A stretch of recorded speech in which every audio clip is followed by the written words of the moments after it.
Amen. So if you have a question, if you just put your hands up. Easy ones this time.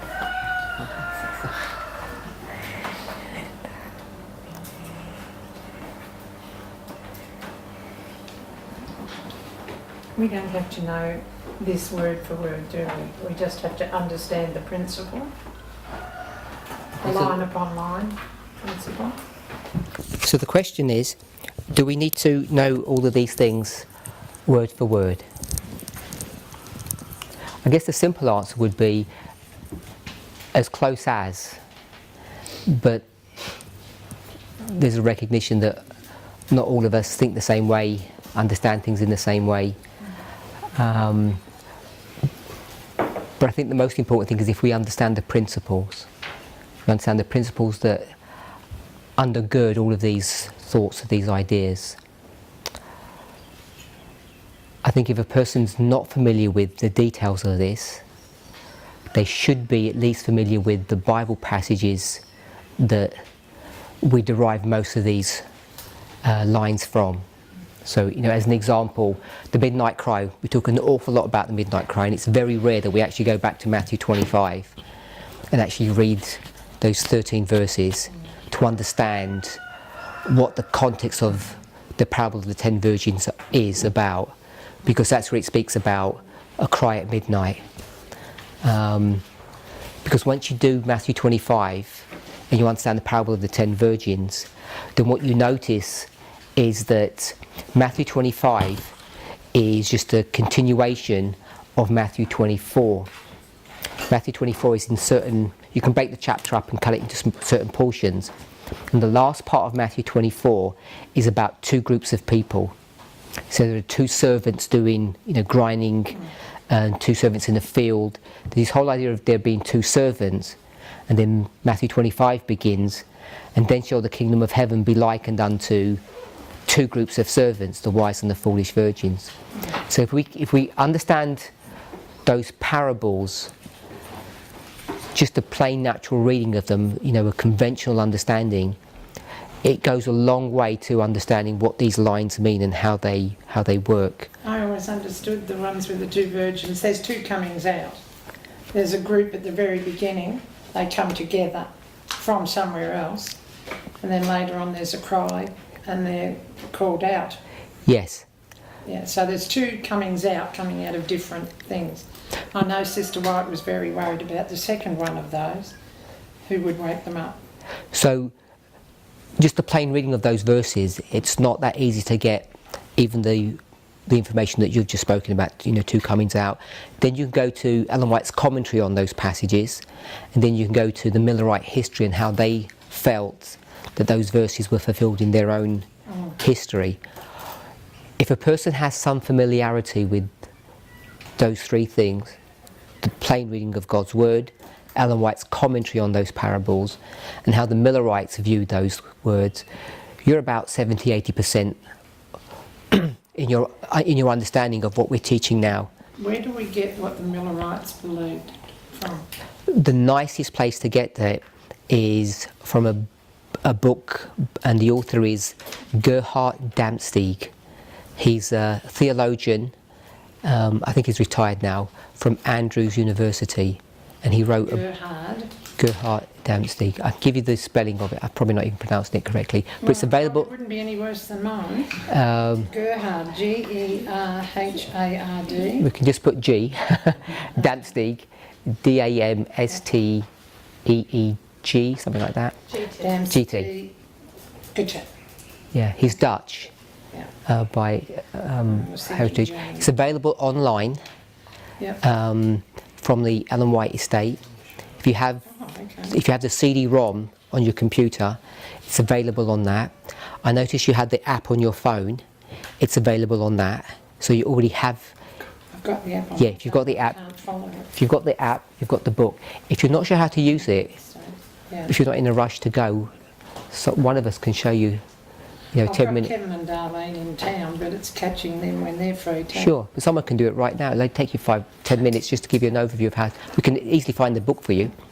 That's a really good, a good place to understand Millerite history. Yeah. we've been speaking about the Midnight Cry, Tess has, and she's spoken about, you know, these two groups, the two tents, all of that history is easily available. But just the whole idea of the Midnight Cry, go back to the original story, the parable, Matthew 25. There are two groups, wise and foolish. And they're not the only two groups. There's about 2 or 3 different two-group stories at the back end of Matthew 24. Okay. So, Matthew 24? 24. At the back end of Matthew 24, because Matthew 25 leads on from Matthew. It says, and then shall the kingdom. Oh yeah, and you can go into Matthew 25 as well. It doesn't end there. I only said Matthew 24 because Matthew 24 is the classic, you know, the prophecy that takes you from the cross all the way to the end of the world, the second advent. And after giving all of that, then he speaks about a parable about eagles gathering together. And then he says, then shall it be like it was in the days of Noah, 2 people of grinding. Then it goes into Matthew 25. If a person has an awareness of what those parables mean, most of the work's already been done. These are just the details of how they're actually being fulfilled today in our generation. The dates are relatively easy to understand. I think all of us should have a working knowledge of the dates. Tess has spoken about, you know, a hand with 5 fingers, 5 dates in our history. Once, you know, if you wrote them down a few times, it's relatively, you can get them relatively quickly.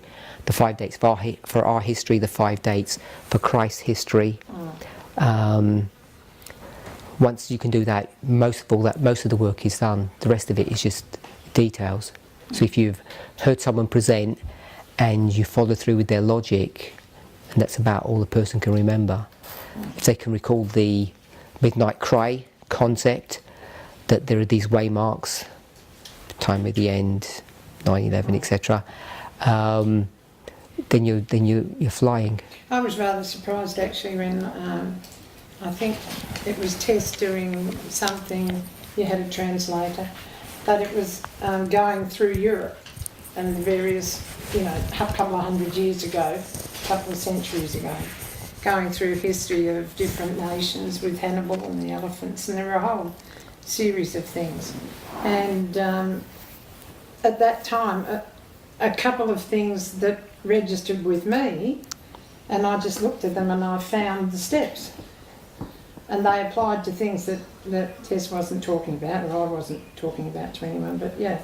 So when you know that, if you know the pattern, and you know when something may start, then sometimes it's not so hard to pick up the rest of it. That was what I got out of it, finally. It registered. A really good place I can't remember. It was one of the first things that you did. There were probably 6 or 7, maybe more studies. Quite a number of studies you've done. A good place to begin would be to understand the parable of agriculture. If you can understand the 4 steps of agriculture. Harvest and the planting and the rains. So what's it begin with? Setting the seed. Before you do that, you have a fallow field. Yeah, so you'd plough the field, you'd sow the seed, then you'd have a rain, form a rain, then you'd have a latter rain, and then you'd harvest. Once you can get those 4 steps, those 4 periods of time, everything really falls into place after that. It's not the only model that we would use, but it does most of the work for us. Most of what's been done here is using that, that model. And these have been recorded today. So. Yeah. And the idea of using the hand, you know, these 5 fingers, 5 waymarks, 4 dispensations. The idea has been taken from Daniel chapter 5. I listened to a child last month, and I'm looking and thinking, how many fingers has he got on his hand? It was a slightly modified version for the kids. But, you know, yeah. Thank you. Just regarding the Sunday rule, like we understand it's not going to be a Sabbath Sunday issue now. So how do we understand verses 16 and 17 of Revelation 13 about receiving the mark and won't be able to buy and sell? Is that still applicable, or is it? what I've tried to do, when we look at the Millerite history, and we drew up their reform line, that first history where Christ should have come in 1863 time period. Even in that history, she's talking about the mark of the beast being Sunday keeping. Okay. So even in that first history, she's connecting the Sabbath is the seal of God, and Sunday is the mark of the beast. They're both a symbol of the two powers. But in that first history, even though it's the mark of the beast, I want to separate the idea of the mark from the sins of Babylon. So even though it marks them or is a symbol of them, it's not the sin that the United States is engaging in. They're two separate issues. So you have the sins of Babylon, which in that history she describes as the issue of slavery. And I think through that history you can see it as the colonialism, and there's a few issues, but she focuses on the issue of slavery. And she separates that from that sin of the United States from the actual mark of the beast. They become two separate issues. It's only in 1888 history that both the mark of the beast and the sin of the United States were over the same subject. So I believe they can separate. If I just add a little bit to that. So we talk about the mark of the beast. If you're going to do a subject on what the mark of the beast is, the first thing you'd want to do is do a study on the beast. The Bible talks about the image to the beast, the image of the beast, the mark of the beast, and often we neglect to actually think about what the beast is. So I think we'd have to begin to do a study on what the beast is. A casual study would be that if you go to this chart here, it would say Papal Rome, and it's got Papal Rome as that whole entity. But we know that's not Papal Rome, that whole entity. The papacy is only that small head here that plucks up three of these horns. And in fact, this beast here is the same as this beast here. It's the same animal. It's just it's lost three of the horns and grown another one. So some of these parables, if we're not familiar with them, aren't that straightforward, or they're not that intuitive. But all I want us to say is that this beast here is the same one as this one. So when we talk about the beast of Revelation 13, which is this one here, it said it's Papal Rome once again. Again, even though it says Papal Rome, it's not that straightforward just to call it Papal Rome, because we understand papacy to be a church, and a beast in Bible prophecy is not a symbol of it's not a symbol of a church. So if we were to take this story here, you've got Papal Rome and Papal Rome. The dynamics are completely different. So you've got Papal Rome, Papal Rome, Papal Rome, and all these things look different. So some of these stories are easy to see and some of them aren't. So Revelation 17, you've got a woman riding a beast, and it tells you what that beast is. If you go to Revelation 17, verses 1, 2 and 3, in fact, if we turn there, because I think this becomes a subject where people aren't too clear. If you go to 17:1, Revelation 17:1, the last part of the verse says, "I will show unto thee the judgment of the great whore which sitteth upon many waters." So there's a woman who's sitting on waters. That woman is this woman here, on this picture work. And if you ask most people what these waters are, they're always going to jump to which verse would they jump to? Previous. They always jump. Euphrates. They always jump to verse 15. Is that what you were going to say? Yeah, they always jump to verse 15, which is the proof text verse. He saith unto me, the waters which thou sawest, the waters of verse 1, where the whore sitteth, are peoples, multitudes, and nations and tongues. So it's the direct proof text of what waters are. It's the nations of the world. We could go to Numbers, I think it's 23 or 25, I think it's 23, can't remember which verse, and it tells you that the church, Israel, is not to be considered or numbered with the nations. So these nations are all the nations of the world except modern Israel. We would call it Babylon. But rather than jumping from verse 1 to verse 15, if we just follow the verses through, it says, the whore who sits upon many waters, end of verse 1. Then it says, with whom, the whom being the whore, the kings of the earth have committed fornication, and the inhabitants of the earth have been made drunk with the wine of their fornication. So it's just the first part of verse 2. So the woman sits on waters, and the woman has committed fornication with the kings. Verse 3, he gets carried into the wilderness, and then he sees a woman, it's the same woman, this whore, sitting upon a scarlet-coloured beast, full of names of blasphemy, having 7 heads and 10 horns. So that's that beast that she's sitting on here in verse 3. So if you were to see that verse 1, verse 2 and verse 3 is just a repeat and enlarge of the same story. This woman is sitting on something in each of those 3 verses. In verse 2 it doesn't say she's sitting, it says that she's committing fornication. She's having some relationship with these kings. So verse 1 she's sitting on waters, verse 3 she's sitting on a beast. So if you put those 2 verses together, the waters equals the beast.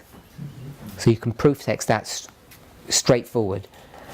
And verse 2 is tucked in the middle, and what it means for this woman to sit on this beast, it's going to define who that beast is. It's these kings. We could go to other verses to prove that as well if we wanted to mark out who the 7 heads are and who the 10 horns are. But essentially they're kings. So I'm saying verse 1 she sits on water, verse 2 she has a relationship with the kings of the earth, and verse 3 she sits on a beast. So all 3 verses are different representations of the same phenomena. We know that kings rule nations, kindreds and tongues, which is verse 15. That's why you can show that verse 2 is that same relationship. So this is a story that there's a woman who is a church, Mystery Babylon, and she's having an interaction with the nations of this world. The nations of this world are run by the kings of the earth. So if you took all of that imagery, you can show that a beast is basically a state power or government. It's not the only way we could do it. There are other ways to do it, but it's clear to see that in Revelation 17. So when you come to this chapter here, this is Revelation 13, this is Revelation 12, it's 12, 13 and 17. All of these beasts are state powers. In fact, if you read through them, they all have the same characteristics. They're a beast, it's called a dragon in chapter 12. It's a beast with 7 heads and 10 horns all the way through these 3 chapters. So they have a connection, you can proof text that. So when we talk about the mark of the beast, just a summary of that is that the beast is actually a government power, it's state. Even though it says papal Rome, because here it says pagan Rome and it's the same animal all the way through. And even though it says papal Rome here, in fact what we're seeing is there's a church connected to a state power. And in that history here, that state power is the Eastern pagan Roman Empire based in Turkey and the European kings, and there are 7 of them left after the breakup of pagan Rome. So there's a church-state relationship. So once we start talking about what the mark of the beast is, we've identified that the beast is a state power that's in a relationship with this whore or this woman. In chapter 17, the context of chapter 17, if we went back to 17, in verse 3, we go back to verse 3, it says, so he carried me away in the spirit into the wilderness. So if you proof text or did a study of the wilderness, it would take you to chapter 12. Chapter 12 would bring you back to this story here, where it speaks about a dragon and a serpent. And it says this woman, the pure church, runs away into the wilderness. And it tells you what the wilderness is. The wilderness is a symbol, not of geography, but of time. 1260 years. So you know that the context of Revelation 17 is the 1260 years. So we have a beast that's doing its thing, which is state powers connected with the papal church during the 1260. So when we start talking about the mark of the beast, we have to go back to what the beast is. It's a church-state relationship, specifically in Revelation 17:2, when it says the kings of the earth. Those kings are the European kings in the history of the 1260. So if we want to see what the mark of their authority is, that's the mark of the beast, the power of the beast, it's not just an issue of Sunday sacredness. And the reason we know that is because God's true church stopped keeping Sabbath before the 1260 began. Before 538, the Sabbath was already out of vogue, if I can put it that way. So the mark of the beast in its original setting in Europe in the 1260 wasn't specifically or exclusively Sunday sacredness. So that's where we would take our original story. But what we do is we take an Ellen White quote, which is in the 19th century, specific not to Europe, but specific to the United States, the New World, not the Old World, the New World, which is Protestant America. It's a Protestant nation, and we take all of those symbols, and she wants to drive home what those symbols mean in her context, in the dispensation in which she's living, in the time period in which she's living, which is 19th century America. And in that context, the mark of the beast becomes an issue connected with the Sabbath and Sunday. And what we have done today is we've taken her writings, and we've taken those 19th century writings which have a specific connotation or context for the Victorian age in the United States, and taken all of that imagery and projected it into the 21st century, which is not a phenomenon that's exclusive to the United States. It becomes a worldwide issue. And what we've done is we've taken all of that, not the language, but we've taken the imagery of what would, could, should have happened in the United States in that time period, and brought it 200 years into the future, into the 21st century. And today, that kind of fulfillment is just no longer tenable. When you see, what the world looks like today, in that day and age, the world revolved around America, if I can put it that way, the glorious land, but it no longer does in the same way. And so when we start talking about the mark of the beast and what it would mean for us today, even though it meant Sunday sacredness for Ellen White, it didn't specifically mean that during the 1260 or the Dark Ages, that the mark of the beast's authority was its ability to control a person's life, in all aspects of their life. It wasn't just about Saturday or Sunday, it was much more comprehensive. It was how the church controls the government to tell everybody what to do. And if I could just take you back to Revelation 17 verse 2, you'll see that there actually, because often we miss this point. In 17 verse 2 it says, with whom the kings of the earth have committed fornication. So I want to suggest that that is voluntary. That relationship is a voluntary relationship, whoredom. And then it says, and the inhabitants of the earth have been made drunk with the wine of her fornication. And I want to pick up when it says they have been made. I'm saying that has been forced upon them. If you go back to the Dark Ages, the kings of the earth, the European kings, forced the populace to do whatever the government said they were, on pain of death, on pain of torture. And the church was controlling all of that. So you have the church and the government in a voluntary relationship controlling the masses. So when we bring it to our dispensation, the time period in which we're living, you might be able to get a model that says, in America even today, there might be a Sabbath Sunday issue. Possibly there could be. But you can't get that same model and bring it to the Middle East or portions of Africa or South America or Asia. They just don't have the cultures. You know, if they said, well, you've got to start keeping Sunday and desecrate Saturday, who would care in Pakistan? They have no context of what that actually means. They've done it in Nepal. They've done Nepal what, sorry? kept the Sabbath for centuries. Uh, They've just recently changed it over to Sunday. But I mean, today, Yeah. most places have no concept of that. And if you go to, you know, any Muslim country, it's Friday nights that are going to be, you know, the special evening for them. So we just don't have a context of a Sabbath Sunday fight in most of the world. And I would argue that we can prove now it's not going to be the premier issue in the United States. The whole world wondered after the beast. Is that not applicable? It is. Yeah. It's all of these verses are applicable, but it's trying to understand what those things mean, what that beast means. That beast is a church-state relationship. It's not the papacy. Even Ellen White says it's not the papacy. In the Great Controversy, in one passage she says the beast of Revelation 13 is the papacy, but in another passage she says it's a symbol of the governments. In parenthesis, she doesn't say the next bit, which is controlled or is entered into a relationship with the papacy. So the image of the beast is it?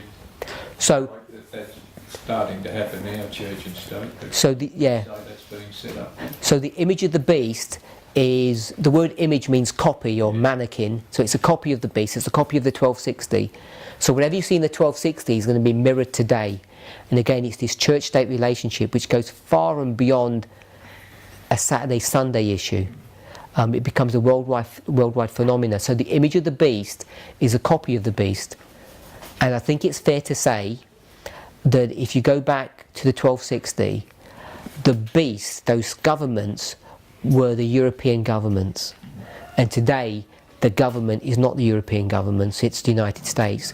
Which is why we're already beginning to see a fragmentation of the EU, why the UN has no teeth, you know, no real strength. America just does what it wants. It runs gunshot over, you know, the whole world. It can go wherever it wants. No one can stop it. Even our Prime Minister was having a go at the United Nations yesterday or the day before. So the image of the beast is a copy of what it looked like before. It's not Europe that's driving the show now, it's the United States. The mark of the beast, it'll be the same dynamic as what it was in the 1260, this church-state relationship that will be controlling people's lives and directing how they should behave. All with whatever the local church situation is. So could we say, like the image of the beast was our test for God's people? Have we been tested now? Yes. So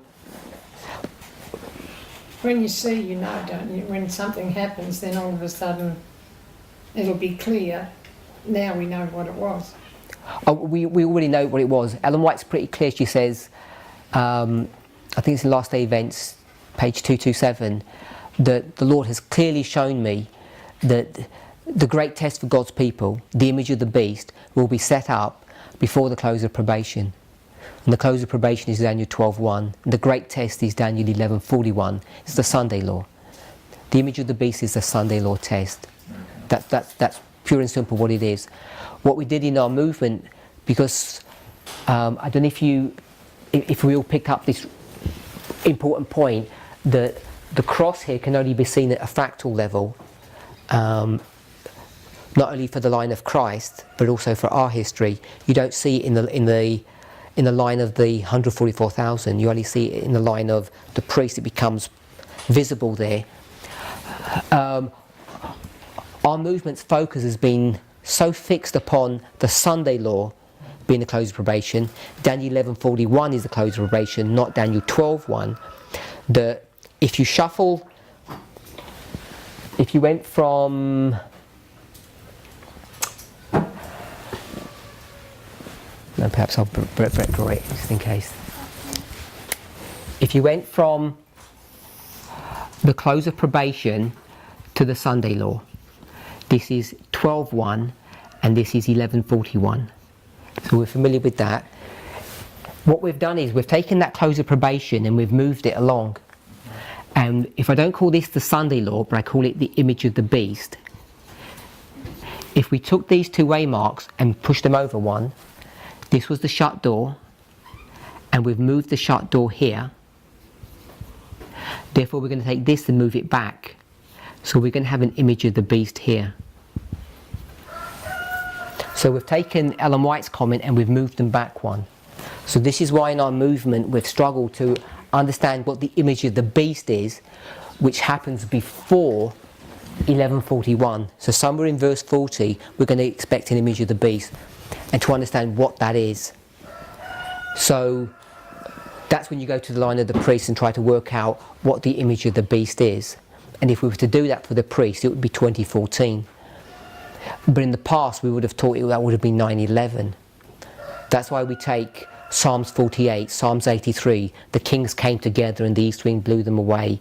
All of those people coming together, we attributed them all to 9/11 until we found 2014. And 2014 is where you put the image of the beast. It's the Sunday law test for us. So again, the image of the beast is church and state coming together. It's not specifically or literally the Sabbath Sunday issue.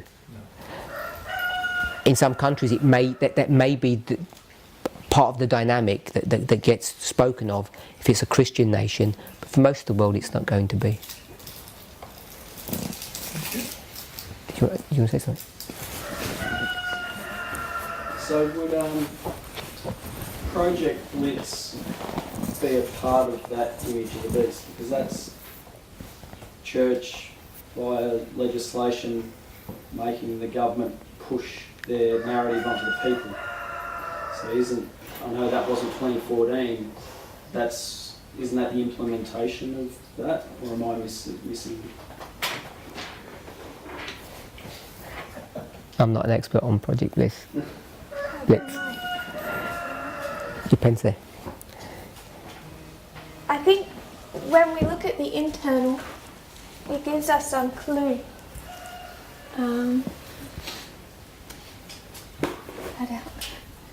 We're all looking for the Sunday law to be this major waymark where we see so much happen. But when we look at the internal, I'll just do our reform line.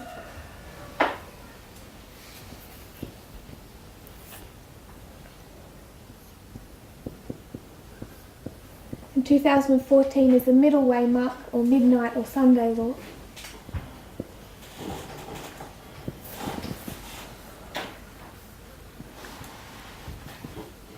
When we think, if we parallel the external and the internal, we know that internally that this is a message unsealed.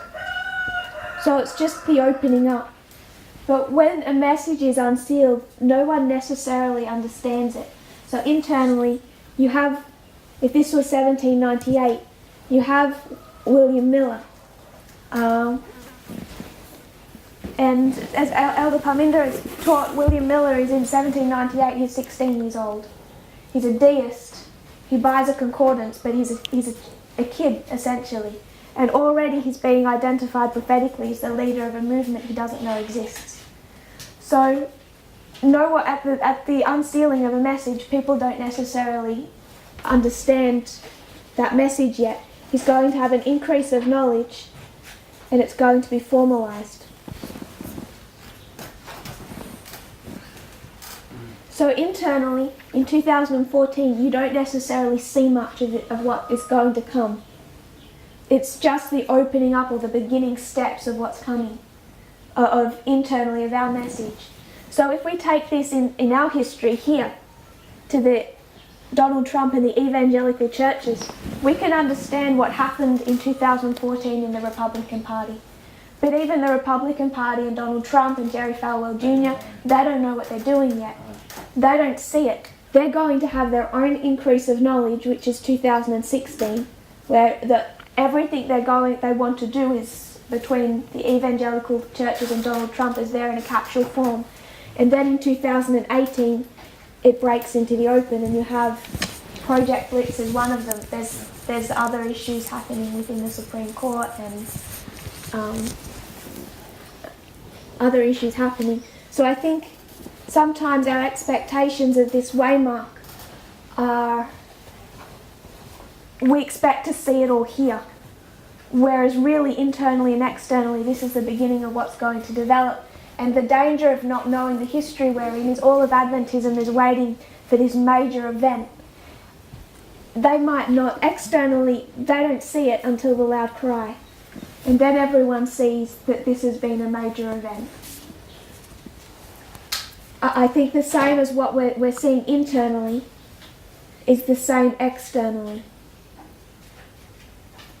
What was your original question? I'm understanding. Project You've answered it. Mix. You've actually answered it. So we're really seeing it more and more clearly. Yeah. But we can look back and see that it began here. Even though the people who were conducting it wouldn't have even known they were doing it. Yeah. You go to World War II model and it's saying, lining up Donald Trump with Germany. In 2014, Donald Trump hadn't even begun his campaign for president. Yeah. But he's on the path. Mm-hmm. And that would apply to 2019 as well. So the bones of there won't be understood until... No. It'll be a further development of this. Yeah. So we should be understanding it, but the Levites might not. And so when we go to the reform line of the 144,000, and we see Daniel 11:41 here, and the main Sunday law waymark developing to the loud cry,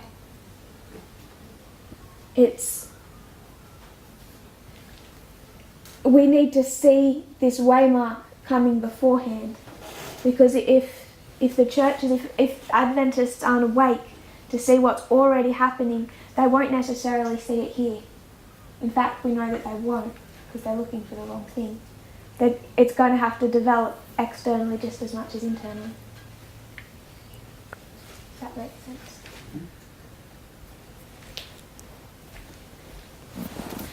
To give some clarity to the previous question for those that might be a little confused, when we go to that first Millerite history, we would say 1798. You could say April 19, 1844. These are the 5 key waymarks of Millerite history. Then you have 1850, 1861 and 1863. So it's this that's been discussed. What this waymark would have looked like if Jesus had have come back in their history the way he was meant to do. That's why we've been discussing this waymark. That goes back to the previous question.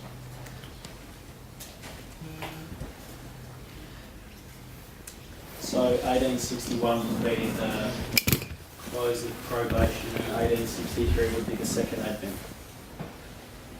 Because you've just opened up a bit of a can of worms by writing that. So 1861 would be their Daniel 12:1 if Christ was to return. Is that right? 2019 would be Raphael. Oh no, in the Millerite history. We were just looking at this one. Millerite history. Because we said October 22, 1844 was a fractal, like the cross. So if I still don't October... get a fractal, so don't worry about it. Fractal, it's a fancy word for just... A bit of Yeah, snippet. a little. It's the first group. So their shut doors October 22. But you know, after October 22, they're going to create the 1850 chart, they're going to go to the world. So if they go to the world in 1850, you know October 22 wasn't Daniel 12:1. Yeah. Does that make sense? It wasn't the end of it. No, it's okay.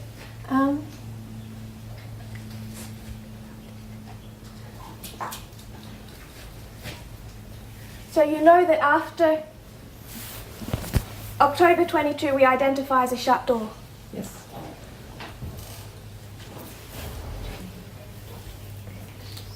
But a shut door for who? Because if this is 1798 and this is April 19, 1844, we have our first 2 of our 5 key waymarks. And what we've wanted to, what has been suggested is that this shut door, close of probation, Daniel 12:1, is October 22. But if October 22 is Daniel 12:1 and the shut door, why are they taking the message to the world afterwards? Yeah, no point, is there? No. And we know that Christ was meant to return in that history because Ellen White tells us so. So this is where our understanding fractals comes in, because this is a shut door for a specific group that have received the message and are given enough light to decide whether or not they're going to accept or reject it. But there's obviously another group who haven't closed their probation here or made a final decision because they're yet to receive it. So this waymark of October 22 can't be Daniel 12:1. Is that okay? Yep. So it's a shut door on a fractal level. There's a first group called that are given the message and tested, and they close their probation there. So then what are these waymarks? You can construct a line that's what Parminder has laid out in some presentations, using the 2520 to show that Jesus should have returned in 1863.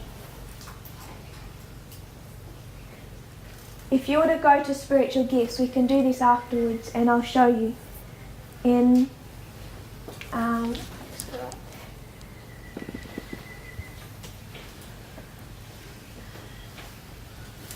in First Spiritual Gifts, she lays out the history of the world. She begins at the fall of Satan, and then all through the chapter titles she goes from the fall of Satan to the first advent, through the first advent of Christ, Christ's reform line, the gospel to the Gentiles.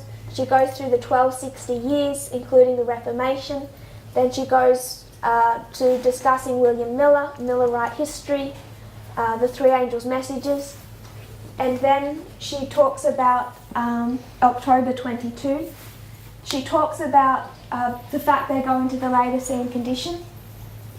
And then she talks about the sins of Babylon.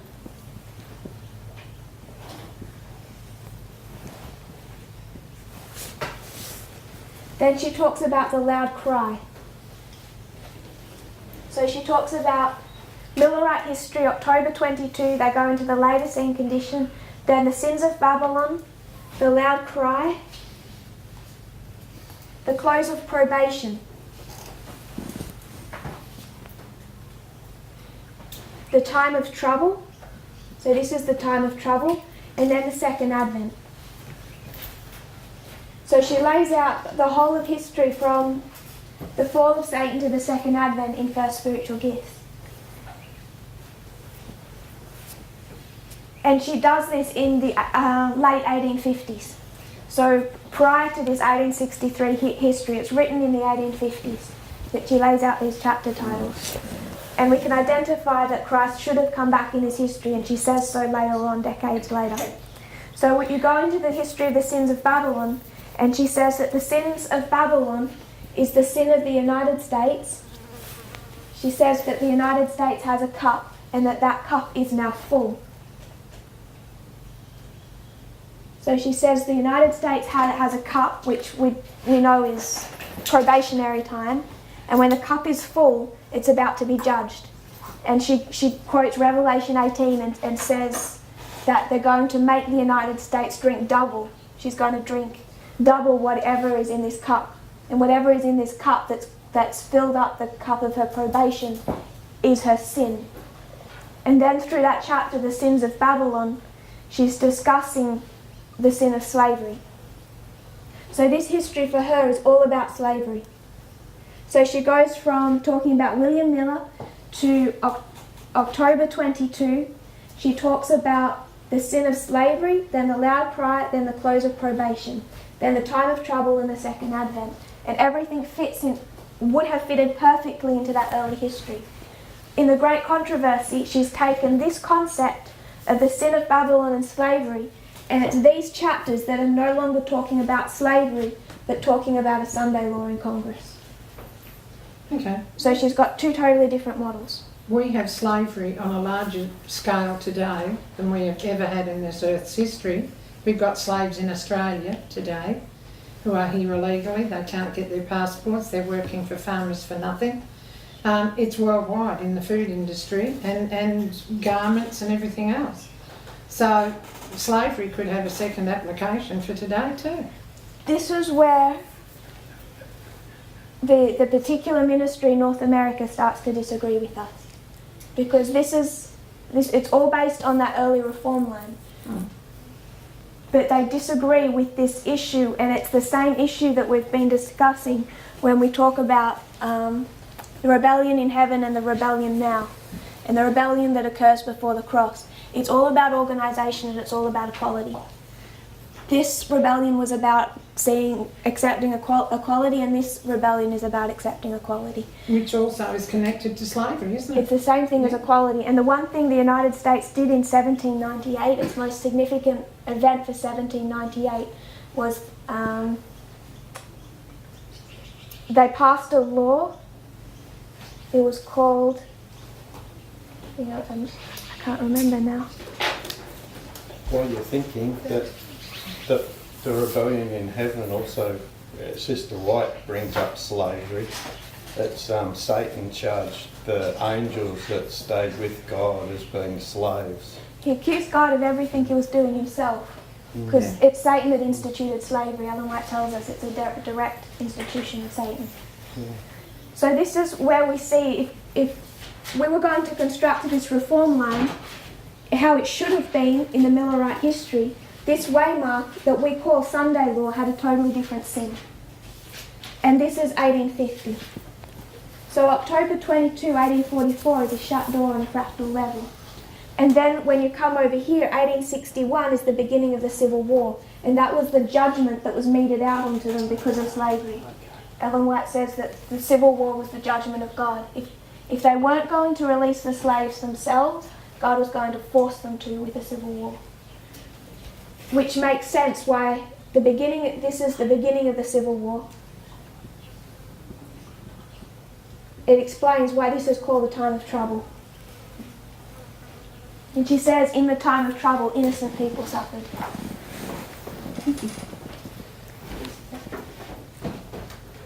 Does that give us a snapshot of what the plagues would look like? Much more normal than perhaps we expect. So that would be, even though Christ didn't come back and it was a history of failure, is there something to be gleaned there from the plagues? Is that civil war? That civil war.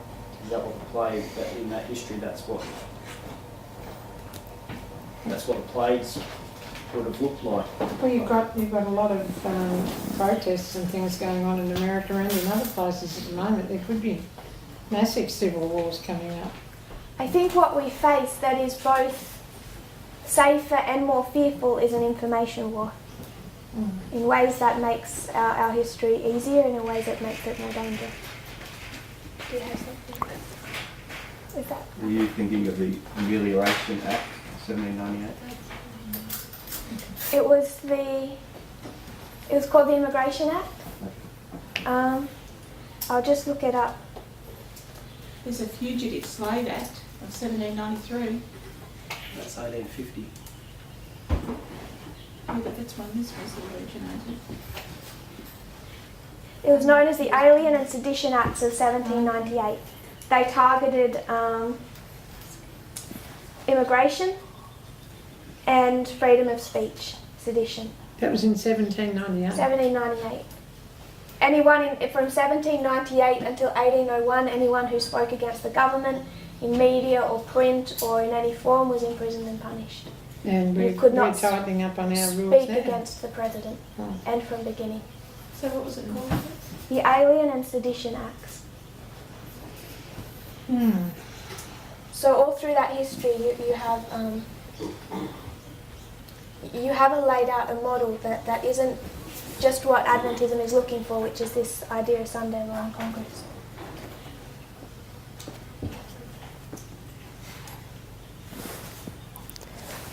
One more question.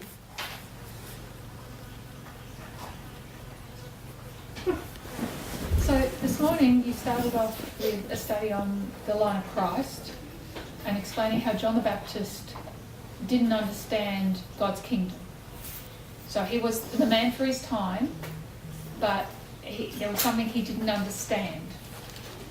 So how do we now, what is it that is not understood in our time, in our line?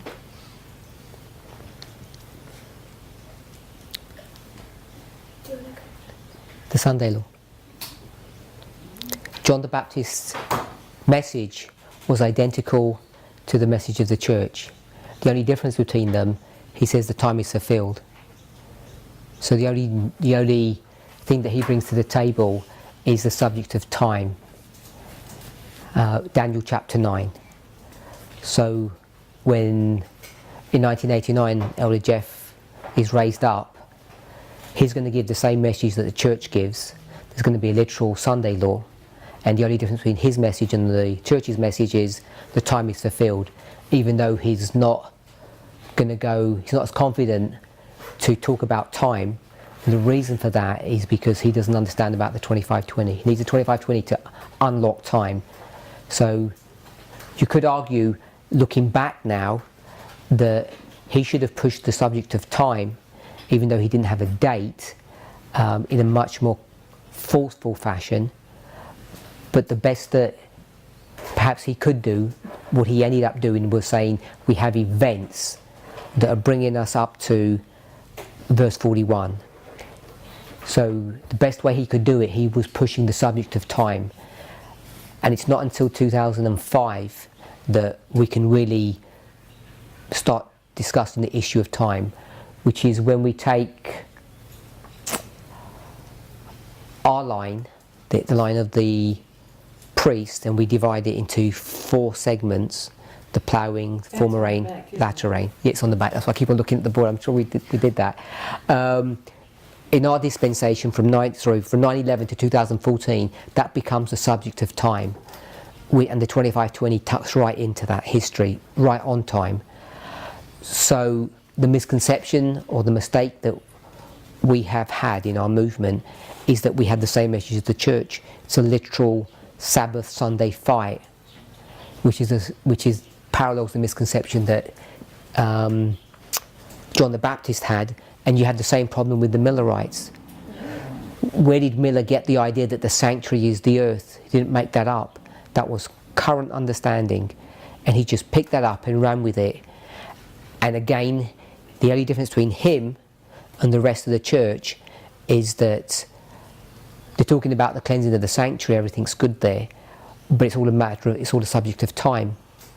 So again, he's going to go to Daniel 8/9, and the rest of the church is going to say, we don't know when it's going to happen. So it's a repeating theme. They all have the same message, and they got that message from the church, and it's the wrong message. And the difficulty that people face in our movement is that when we criticise that, what I've just said, it sounds critical, that they made a mistake, did they not know what they were doing, how could they be so silly? It all sounds quite accusative until you realise, what could they have said? And when you substitute what they could have said or should have said into the story, it would have sounded silly.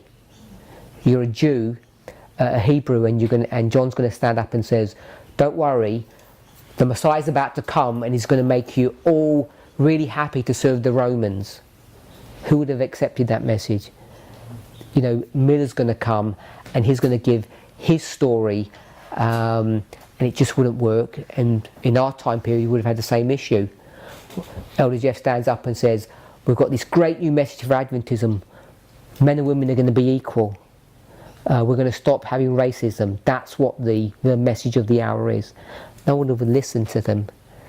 So they have to have this incorrect message. It's built into the narrative, into the storyline. So I think that's what the mistake is. That's what our issue is, pointing out the Sunday law. So we're expecting the kingdom to look a particular way that Adventism has always taught us to look. Yes. And it's been turned upside down. Yeah. There still could be a Sunday law though. It just may not come in the way we're expecting, and it may not travel. We're told it would start in America, but it would travel to the world. That's in Ellen White's writings. I'm sure there are going to be some people who will fight over Saturday or Sunday. You know, Adventists may or may not do. But even in America, we have enough information now to know that the fight, the great test, isn't going to be over Saturday or Sunday. The information's already there, even for the United States. We've gone so far into prophetic history, everything, all the clues that you need, all the information that you need is already in the public domain, in the secular world, in our understanding of prophecy, that we know it's not going to be a Sabbath Sunday issue now. Because Trump's daughter's a Sabbath keeper, isn't she? Yeah. Jew. Married to a Jew. Yeah, that doesn't mean anything if the Jews become Sunday keepers, of course, does it? They're nationalists now. That's a unique Adventist perspective. It's a typical Adventist response when people argue, well, we're not the only. We don't even have to think of the Jews. There's 20 or 30 Christian denominations that keep Sabbath. There's a whole heap of them. And they stipulate not Seventh-day Adventists. So the Sabbath Sunday issue is not a Seventh-day Adventist phenomena. But in America now, there are laws out in certain states, that's not nationwide, but you won't get government assistance, finance, funding, pensions, whatever, if you're not a good Sunday keeper. All of those things may or may not come into play. The blue laws may or may not come into play. But the Standard Adventist version of a fight between the Seventh-day Adventist Church in Maryland and the US government is not going to pan out. She actually said storm and tempest will sweep the structure away, so there won't be a Seventh-day Adventist church at the end of time anyway. Yeah, and that's what's been our mantra, is that we're the vanguard. You know, once the structure gets swept away, we're the true Sabbath keepers, the real ones, because the conference are just liberals. In And the seal of God, I don't think she says that the Sabbath is not the seal. It's God's people who keep His commandments, not a general, specific one, but all. Do you want to say something? Good. As we go through the dispensations, we learn in one what we need to know to get through to the next one. So obviously we're coming up to Raphia. So after Raphia is Paneum, after Paneum obviously Sunday law. So in between Raphia and Paneum, am I correct in saying we'll have a better understanding of Sunday law, and after Paneum to Sunday law we'll get a better idea again of Sunday law? Especially knowing now that, as opposed to traditional Adventism, that it's the sixth kingdom is the seventh kingdom is the eighth kingdom. It's just a transition of their power. So that gives us a better understanding of what laws are coming, what the tests are, that kind of thing. Yeah. Let me ask you a question. What's the great test for the priests? Or when was it? In each instance, For the it was priests. first, wasn't The it? great test, For the priests. just before the cross. So I would say it's here. Yeah, that's the great test. The Sunday law is the great test for the priest. What's the great test for the Levites? It have to be the same. Oh, right. Because they shuffle over one. Yeah, but I meant over one. Yeah, so what would that be? 2019 maybe. Raphia. So Raphia is the great test for the Levites. And that's about 5 weeks away. So It's the transition of the sixth to the seventh. So the only point I wanted to make was, we know that before the Sunday law, we're supposed to be awake to it. So there should be an awareness in the United States that the Sunday law is about to hit in 2019, and everyone should know about it. The Sunday law as a waymark, not Yep. as a literal... Yeah, for 2019, the Sunday law for the Levites, we should already be aware of that. Not only we should, the Levites should be aware of that, because they should have been warned. So the question is, have the Levites been warned that the Sunday law is coming in 2019? By external sources, yes. So the answer is yes, they must have been warned. Otherwise, those spirit prophecy quotes don't mean They anything. can't be tested on something they don't know. Yes. So internally we were, 2012, we were warned, we've got that history, and it's well recorded now. So now, if you go to 2019, the Levites must have been warned from 2018 onward that there's a Sunday law coming. And if they've already been warned, there's no story about a Sabbath Sunday fight anywhere. Yeah. So we know that the Sunday law for the Levites is not a Sabbath issue, and it wasn't for the priests. And the priests and the Levites are which group of people? It's the church. So the great test for the church is not the Sabbath Sunday issue. We can already prove that today. And if the great test for the church has to be the same great test for the world, and the great test for the church was never the Sabbath Sunday issue, it cannot be for the world either, because God's dealing with men is ever the same. We already have all the information proven that it can't be a Sabbath Sunday issue. If you believe in the lines, if you believe that these lines are correct, which everybody says that they do, because we're already in the... We're way past the increase of knowledge for 2019, or Ellen White would describe it, the agitation for the Sunday law. As you see the event approaching, it begins to get agitated. So the whole world should be agitated, the whole Levite world should be agitated that the Sunday law is about to hit 2019, which must be external events, or of course. There may be some internal issues going on, and I think there are.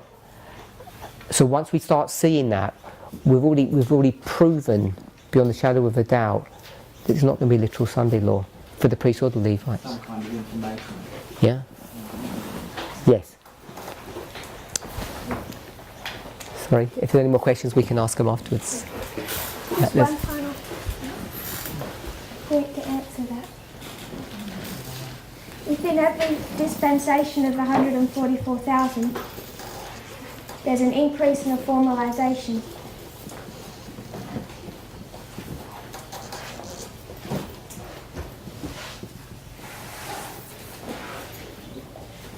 And that's the reform line of the 144,000. We know that between 9/11 and Daniel 11:41, that Sunday law, the one we're all talking about or looking towards, there's an increase of knowledge and a formalisation. And that increase of knowledge, the two waymarks that fit within this repeating pattern here is Raphael 2019. At the increase of knowledge, you already have the whole message in a capsule form. 1818, William Miller knows that he knows roughly in so many decades that Christ is about to return.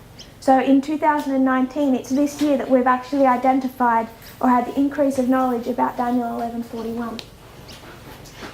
So when we talk about what the Sunday law looks like, it's the characteristic of this waymark that we understand it, which will then become formalised at Panium. But now that this issue is contentious, and we find that the North American branch that has split from this movement rejects that understanding of what this waymark looks like, they left accepting this repeating pattern but having no increase of knowledge. So they claim to accept this repeating pattern, but they have no message here, no increase of knowledge on this waymark. Only this movement has understood in 2019 this reform line of the Millerites, the history of 1850 and what this waymark is characterised by. Dear Father in heaven, thank you for your Sabbath day. Thank you that we can all come together and study these things. I pray you'll bring to us greater clarity and understanding. I pray that you'll unite us closer together as we observe these events happening all around us. May we be encouraged even in the difficult times that all is happening as you have laid out prophetically, that you do nothing without revealing it to your servants first, and that even now, Lord, you are showing us your love for us and granting us an understanding and your power, and that you can from centuries past lay out the information needed for us to understand at this time. I pray, Lord, you will bless those who are leaving, grant them a safe journey, and bring us back together again soon well. I pray in Jesus' name. Amen.